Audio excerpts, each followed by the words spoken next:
aurat dengan sempurna, pakai nikob, pakai cadar, pakai purda, pakai manset, pakai kos kaki. Suaminya 5 waktu ke masjid tak tertinggal takbiratul ula. Anak-anaknya di pondok pesantren hafiz dan hafizah. Tiap pagi berinfak, tak pernah menggunjing orang. Quran terjaga, aurat terjaga, tahajud terjaga, 5 waktu terjaga, duha terjaga, Quran terjaga, puasa terjaga. Sempurna satu keluarga nih, amalnya.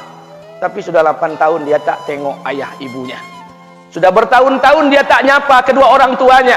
Sudah bertahun-tahun dia tak berhubungan baik dengan ayah ibunya. Sudah berminggu-minggu dia berkelahi dengan ayah ibunya. Sudah berhari-hari dia bermusuhan dengan kedua orang tuanya. Maka anak seperti ini, seluruh amal yang mereka kerjakan tertolak di sisi Allah Subhanahu wa taala, tidak akan diterima Allah. Sebaliknya, kalau ada di antara kita hari ini yang pandai melayani ayah ibunya, tidak ada uang, ayah ibu dia kasih uang. Tak ada rumah, ayah ibu dia buatkan rumah. Sakit ayah ibu dia bawa ke rumah sakit. Dirawat ayah ibunya dia jaga. Kotoran ayah ibunya dia bersihkan pakai tangannya sendiri. Ada di antara kita hari ini yang membersihkan kotoran ayah ibunya lebih dia nikmati daripada makanan yang ia sukai. Begitu luar biasanya dia melayani ayah ibunya.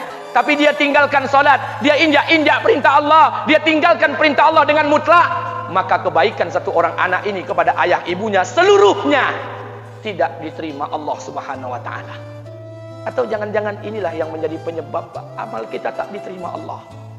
Atau jangan-jangan inilah yang menjadi penyebab amal kita tertolak di sisi Allah.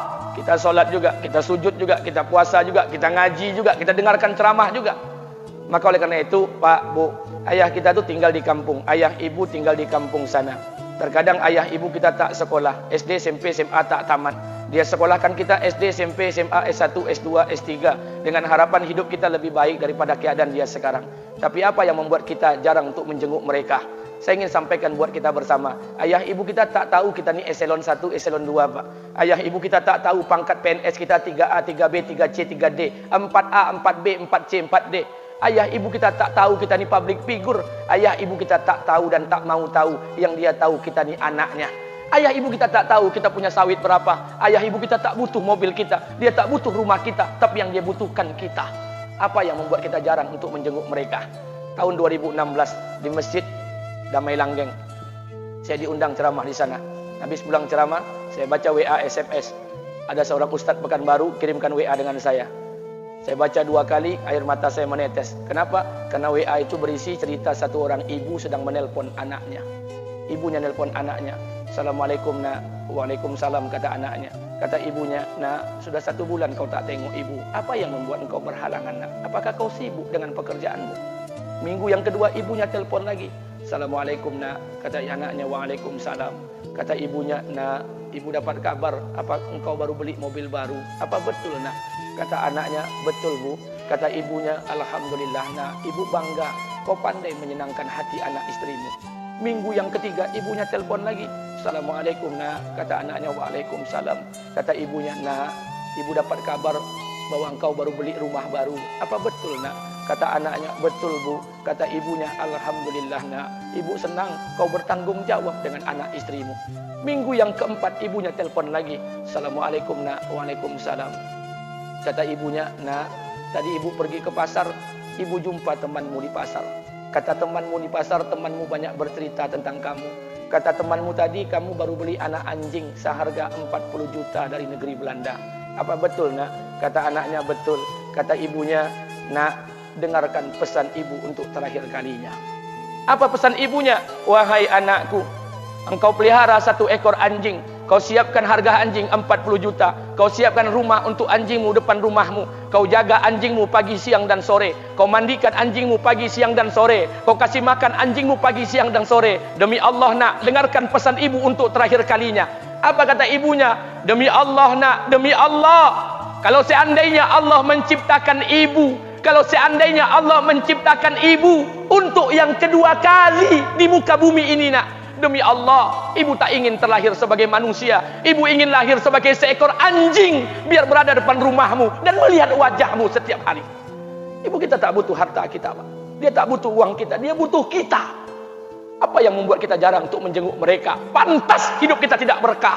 Pantas rumah tangga kita tidak sakinah. Karena hubungan dengan ayah ibu kita rusak selama ini. Masih ada kesempatan, masih. Yang jauh telepon, yang dekat kunjungi mereka. Demi Allah, kita butuh keberkahan doa mereka. Yang sudah meninggal, ziarahi kuburnya dan doakan mereka. Imam As-Syafi'i berkata, apa kata Imam As-Syafi'i? Manusia zalim, manusia bodoh, kalian tak tahu apabila ayah dan ibu kalian mengangkat tangan di malam hari, dia berdoa kepada Allah untuk anaknya. Doanya cuma sekali, malamnya cuma sekali, hanya sekali saja doanya. Apa kata Imam Syafi'i? Sekali doa ayah dan ibu kalian sudah cukup bagi Allah untuk menjadikan kalian anaknya berkah dunia akhirat. Hari ini berapa banyak doa ayah dan ibu kita, tapi tidak ada keberkahan buat anak mereka. Kenapa? Hati mereka tersakiti. Maka pulang cari mak bapak kita. Kita punya rumah hari ini, Bu, kita punya rumah, punya harta, punya uang, punya pekerjaan, punya kekayaan, punya sawit. Kita jadi orang hari ini jadi pegawai, bukan kena sarjana kita, Pak. Kita jadi orang hari ini bukan kena otak kita. Kita jadi orang hari ini bukan kena kepintaran kita. Kita jadi orang hari ini jangan-jangan kena keberkahan doa ayah dan ibu kita yang tak pandai tulis baca di kampung sana. Cari mak bapak kita, Pak. Demi Allah, kita butuh keberkahan doa mereka. Apa guna di kehidupan dunia sementara Allah tidak ridho dengan kehidupan kita? Pantas amal kita tertolak di sisi Allah. Maka pulang ke rumah cari mak dan bapak kita yang masih hidup, duduk bersama mereka. Kalau seandainya kita tak bisa membahagiakan mereka, jangan pernah menyusahkan mereka. Kalau seandainya kita tak bisa membuat mereka tertawa, jangan pernah membuat mereka menangis. Demi Allah, kita hanya punya satu ayah kandung. Kita hanya punya satu ibu kandung. Tidak akan ada ayah kandung yang kedua. Tidak akan ada ibu kandung yang kedua. Harta kita cuma satu, ayah kita cuma satu, ibu kita cuma satu. Tidak akan ada ayah kandung yang kedua. Tidak akan ada ibu kandung yang kedua. Pangkat jabatan bisa dicari, harta bisa diraih. Kesempatan membahagiakan ayah dan ibu kita hanya sekali di kehidupan dunia ini, Pak. Pulanglah. Ketika mereka memanggil, tinggalkan istri, tinggalkan pekerjaan, tinggalkan semua proyek kita. Demi Allah, datangi mereka. Kata Nabi, sesaat kalian duduk bersama ayah dan ibu kalian akan mendatangkan keberkahan. Kenapa kalian tidak duduk bersama mereka? Jangan